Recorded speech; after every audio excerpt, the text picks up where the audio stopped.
안녕하세요. 사연을 시작하기에 앞서 구독과 좋아요 부탁드려요. 감사합니다. 사연 시작해 볼게요. 저희 가족은 아빠, 엄마, 그리고 저 이렇게 세 식구였어요. 아빠는 친할아버지, 친할머니가 돌아가시면서 남겨주신 재산이 꽤 있었죠. 할아버지께서 평생 모은 땅들이 있었는데 그 덕분에 저희 집은 부족함 없이 잘 살 수 있었어요.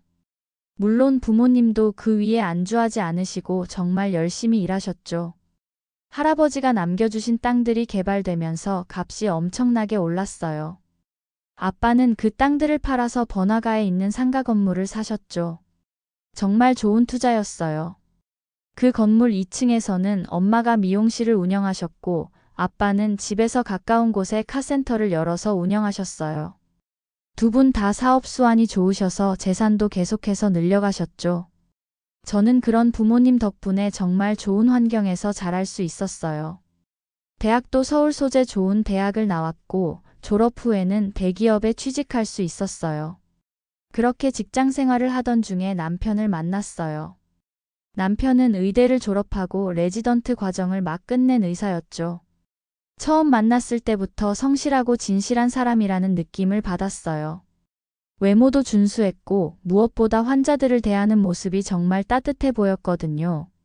하지만 남편의 집안 사정은 저희와는 많이 달랐어요. 홀어머니이신 시어머니와 시누이, 그리고 남편 이렇게 세 식구로 사셨죠. 시아버지는 남편이 중학생일 때 다른 여자와 바람을 피워서 이혼하셨다고 들었어요.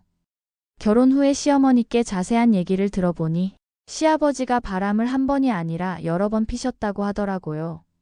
시어머니는 몇 번은 참고 살았는데 결국 참을 수 없어서 이혼했다고 말씀하시면서 힘들었던 과거를 털어놓으셨죠. 그런 아버지를 보고 자란 시누이는 결혼에 대한 트라우마가 있어서 결혼도 안 한다고 하더라고요. 이해가 갔어요. 시어머니는 혼자서 두 아이를 키우느라 정말 고생 많이 하셨어요. 온갖 일을 다 하면서 남편을 의대까지 보내셨고 시누이도 대학을 졸업시키셨죠. 시누이도 하나뿐인 남동생인 남편을 위해서 많은 것들을 포기하면서 헌신했다고 들었어요. 학비도 보태주고 용돈도 주고요. 남편과 결혼할 때 시댁 형편이 어려워서 신혼집은 저희 집에서 마련해줬어요. 마침 좋은 조건의 급매물이 나와서 부모님이 바로 계약을 해주셨죠. 시어머니와 시누이는 저를 정말 좋아해 주셨어요. 처음 인사드릴 때부터 저를 엄청 마음에 들어 하셨죠. 시어머니는 항상 저를 예뻐해 주시면서 좋은 며느리라고 말씀해 주셨어요. 시누이도 마찬가지였고요. 오히려 제가 부담스러워 할까봐 연락도 자주 안 하시고 조심스러워 하실 정도였어요. 그렇게 저희는 정말 행복한 신혼생활을 시작했어요. 남편도 저를 정말 잘 대해줬고 시댁 식구들과도 아무 문제 없이 지냈죠. 시어머니는 종종 반찬을 만들어서 집에 가져다 놓으시곤 했어요. 맞벌이라 바쁜 저희에게는 정말 고마운 일이었죠. 결혼한 지 2년쯤 지났을 때 남편이 개인 병원을 차리고 싶어 한다고 했어요. 그런데 정말 운 좋게도 아빠 상가 건물에 자리가 하나 비게 됐거든요. 아빠는 남편을 정말 좋아하셔서 선뜻 그 자리에 병원을 차려주신다고 하셨어요. 사위가 의사인데 당연히 도와줘야 한다고 말씀하시면서 많은 것을 지원해 주셨어요. 시어머니와 시누이는 정말 고마워하셨죠. 눈물까지 흘리시면서 감사하다고 인사하시더라고요. 남편의 병원은 개원하자마자 잘 됐어요. 위치가 좋고 남편의 실력도 좋아서 환자들이 많이 오셨거든요. 저도 회사 다니느라 바빴고 남편도 병원 일로 바빴지만 정말 알차고 행복한 시간들이었어요. 그렇게 2년 정도 더 지났을 때 저에게 기쁜 소식이 있었어요. 임신이 된 거였죠. 모든 가족이 정말 기뻐했어요. 시어머니는 눈물을 흘리면서 기뻐하셨고 시누이도 고모가 된다며 좋아했죠. 친정부모님도 마찬가지였고요. 하지만 행복은 오래가지 않았어요. 임신 10주 차에 정기검진을 받으러 갔는데 아이의 심장이 뛰지 않는다고 하시더라고요. 순간 머릿속이 하얗게 변했어요. 결국 수술을 받아야 했죠. 그때 정말 힘들었어요. 아이를 지키지 못했다는 자책감과 아이를 잃은 슬픔으로 매일매일이 지옥 같았어요. 밥도 제대로 못 먹고 잠도 못 자고 아무것도 하기 싫었죠. 그때 시어머니와 시누이가 정말 큰 힘이 되어 주셨어요. 시어머니는 괜찮다고 위로해 주시면서 아이는 또 생길 수 있으니 지금은 몸부터 추스르라고 라고 말씀해 주셨어요. 시어머니는 매일 집에 와서 저를 돌봐주셨고 시누이도 자주 와서 제 곁에 있어 주었어요. 남편도 많이 위로해 줬고요. 그렇게 조금씩 일상을 되찾아갔어요. 하지만 여자의 직감이라는 게 정말 무섭더라고요. 어느 날 밤 남편이 자고 있는데 남편 핸드폰에서 메시지 알림음이 울렸어요. 그냥 넘어갔으면 좋았을 텐데 왠지 모르게 마음이 불안해서 핸드폰을 봤어요. 그게 판도라의 상자일 줄은 몰랐죠. 화면에 떠 있는 메시지를 보는 순간 숨이 막혔어요. 어떤 여자가 보낸 메시지였는데 거기에는 초음파 사진이 첨부되어 있었거든요. 그리고 우리 아기 어떻냐며 벌써 이렇게 컸다는 메시지가 있었어요. 손이 떨렸어요. 더 올라가서 대화 내용들을 봤는데 너무 충격적이었어요. 남편이 다른 여자와 바람을 피고 있었고 그 여자가 남편의 아이를 가진 거였어요. 제가 아이를 잃은 지 2달도 채 안 됐는데 말이에요. 참을 수 없어서 남편을 깨워서 이게 뭐냐고 소리를 질렀어요. 남편은 순간 당황하더니 핸드폰을 낚아채면서 변명을 늘어놓기 시작했어요. 미안하다면서 정말 미안하다고 실수였다고 한 번만 용서해달라고 빌었어요. 그렇게 며칠 동안 빌었어요. 하지만 배신감과 분노가 너무 컸어요. 제가 아이를 잃고 슬퍼하고 있을 때 다른 여자와 그런 짓을 했다는 게 너무 충격이었거든요. 그런데 남편도 사과하다 지쳤는지 갑자기 태도가 돌변했어요. 원하는 대로 해주겠다고 언제까지 이렇게 숨막히게 살아야 하냐고 오히려 저에게 화를 내더라고요. 어이가 없었어요. 지금 누구 때문에 이 지경이 됐는데 오히려 저한테 화를 내다니요. 그래서 이혼하자고 했어요. 더 이상 남편을 믿고 살 자신이 없다고 말했죠. 결국 모든 사실을 시어머니와 시누이에게 알릴 수밖에 없었어요. 두 분은 저를 찾아와서 계속 미안하다고 빌었어요.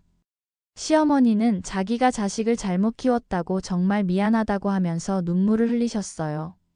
시누이도 할 말이 없다면서 지 아빠를 닮을 게 없어서 저런 걸 닮았냐고 한탄했죠. 이혼하기로 했다고 말씀드렸고 시누이도 면목이 없다고 하면서 제 의견을 존중하겠다고 말씀하시고 두 분 다 돌아가셨어요.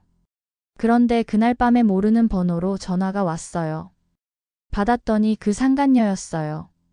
자기가 임신했는데 아이 나오기 전에 빨리 정리하고 집 비워줬으면 좋겠다고 하더라고요. 어이가 없더라고요. 뻔뻔함의 끝판왕이었어요. 그래서 제가 이 집이 제 거라면서 뭘 비워달라는 거냐고, 뭐가 그렇게 당당하냐고, 남의 남편이랑 바람핀 주제에 뭘 잘했다고 이러는 거냐고 했어요. 그러자 그 여자가 말도 안 되는 소리를 늘어놓더라고요. 바람이 아니라 사랑이라면서 의사 남편 뺏기니까 억울하냐고 하더라고요. 정말 뻔뻔했어요. 그래서 제가 말했죠. 뻔뻔하다면서 어차피 그 병원도 우리 친정아빠 거라고 그 사람 직업만 의사지 가진 거 하나 없는 빈털털이라고 했어요. 그러자 그 여자가 소리를 지르면서 그게 무슨 말이냐고 하더라고요. 진실을 알고 충격받은 모양이었어요. 그래서 그냥 끊어버렸죠. 결국 저희는 이혼했어요. 친정에서도 남편에 대해 크게 배신감을 느꼈죠. 특히 아빠가 정말 화가 나셨어요. 사위로 믿고 병원까지 차려줬는데 이런 배신을 당했으니까요. 당장 병원도 빼버리셨어요. 남편은 계속 빌었지만 이미 늦었어요. 다른 여자를 임신까지 시켜놓고서는 용서를 구한다고요? 절대 용서할 수 없었어요. 이혼 과정에서 재산 분할도 별로 할 게 없었어요. 집도 제 명의였고 병원도 친정아빠 건물이었으니까요. 남편이 가져갈 수 있는 건 거의 없었죠. 위자료도 상당히 받았고요. 이혼 후에 여러 경로를 통해 남편과 그 여자의 근황을 들을 수 있었어요. 남편은 결국 그 여자와 결혼해서 시댁에서 같이 산다고 하더라고요. 하지만 시어머니와 시누이가 그 여자를 좋게 볼 리가 없잖아요. 시아버지가 바람 펴서 그렇게 고생하면서 살았던 분들인데요. 제가 듣기로는 그 여자를 사람 취급도 안 한다고 하더라고요. 시어머니는 며느리라고 부르지도 않고 시누이는 아예 말도 안 섞는다고 했어요. 남편도 병원을 잃고 나서 다른 병원에 고용의 형태로 들어갔는데 월급쟁이가 되니까 수입이 확 줄었다고 하더라고요. 그 여자가 원했던 의사 남편의 모습과는 거리가 멀어진 거죠. 그렇게 몇 달이 지나고 그 여자가 아이를 낳았다는 소식을 들었어요. 하지만 결국 그 여자는 아이를 낳고 얼마 안 되어서 도망갔다고 하더라고요. 현실이 자신이 생각했던 것과 너무 달랐나 보죠. 시댁에서는 냉대받고 남편은 월급쟁이가 되어서 예전만큼 벌지도 못하고 육아는 혼자 해야 하고 꿈꾸던 의사 부인의 삶과는 완전히 달랐을 거예요. 결국 아이만 시댁에 두고 연락도 안 된다고 들었어요. 시어머니가 손자를 키우게 됐다는 소식도 들었고요.